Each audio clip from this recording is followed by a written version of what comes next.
Page number 13 start. सर्वव्यापक हो चुके श्री सुखदेव जी वृक्षों द्वारा उत्तर देते हैं, हे मुनिराज, आपको पुत्र के वियोग से दुख हो रहा है, परंतु हमको तो जो पत्थर भी मारता है हम उसे फल देते हैं। वृक्षों के पुत्र उनके फल हैं, पत्थर मारने वाले को भी फल दे वही वैष्णव है। तो आप पुत्र वियोग से किस लिए रोते हैं? आपका बेटा तो जगत कल्याण करने चला है। व्यास जी अभी तक व्यग्र है। इस पर सुखदेव जी ने कहा, यह जीव तो अनेक बार पुत्र बना और अनेकों बार पिता बना है। वासनाओं से बंधा जीव अनेक बार पिता पुत्र स्त्री बनता है। अनेकों बार पूर्व जन्म के शत्रु भी घर में आ जाते हैं। अपनी वासनाओं के कारण दादा ही पौत्र बनकर आता है। वासना ही सदा पूर्ण जन्म का कारण बनती है। पिताजी, मेरे और आपके अनेक जन्म हुए हैं, पूर्ण जन्म याद नहीं रहते हैं, यही अच्छा है। पिताजी, न तो आप मेरे पिताजी और ना ही मैं आपका पुत्र हूँ। आपके और मेरे सच्चे पिता तो श्री नारायण है। वास्तव में तो जीवक का सच्चा संबंध ईश्वर के साथ ही है। पिताजी, मेरे पीछे ना पड़ो, श्री भगवान के पीछे पड़ो। आप अपना जीवन परमात्मा के लिए बनाइए।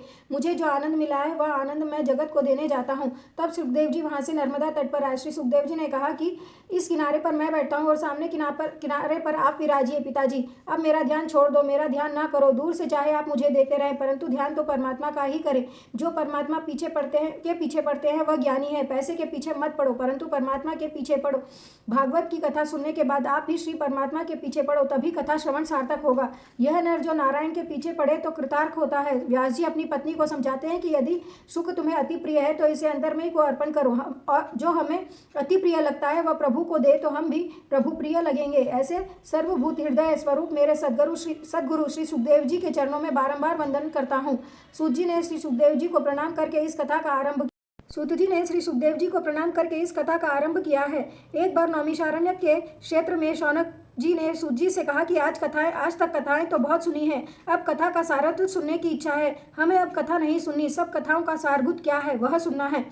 ऐसी कथा सुनाइए कि हमारी भगवान श्री कृष्ण में भक्ति दृढ़ हो, हमें श्री कृष्ण की प्राप्ति हो। जैसे मक्खन सबका सार है, वैसे सबका सार कृष्ण भगवान है। श्री ठाकुर जी को मक्खन बहुत प्रिय है, लल्ला को मक्खन प्रिय है। लाला को मक्खन भयो रे कुछ और ना काम आए रे। मक्खन सबका सार है और परमात्मा सार भोगी है। आज तक बहुत ग्रंथ पढ़े हैं। जिसे परमात्मा को प्राप्त करना है, ऐसे साधक को आज्ञा है कि वह बहुत ग्रंथ ना पढ़े। अनेक ग्रंथ पढ़ने से बुद्धि में विक्षेप खड़ा हो जाता है। हमारे भगवान श्री बाल कृष्ण सार भोगी है, अतः वैष्णव भक्त सार भोगी है। अतः सर्व कथाओं का सारत्व सुनने की इच्छा हुई है।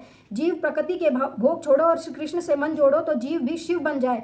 भागवत मक्खन है, दूसरे शास्त्र दूध दही जैसे हैं। सारे शास्त्रों में सार रूप यह श्री कृष्ण कथा है। शौनक जी कहते हैं कि ज्ञान और वैराग्य के साथ भक्ति बढ़े, ऐसी सारभूत कथा सुनाओ।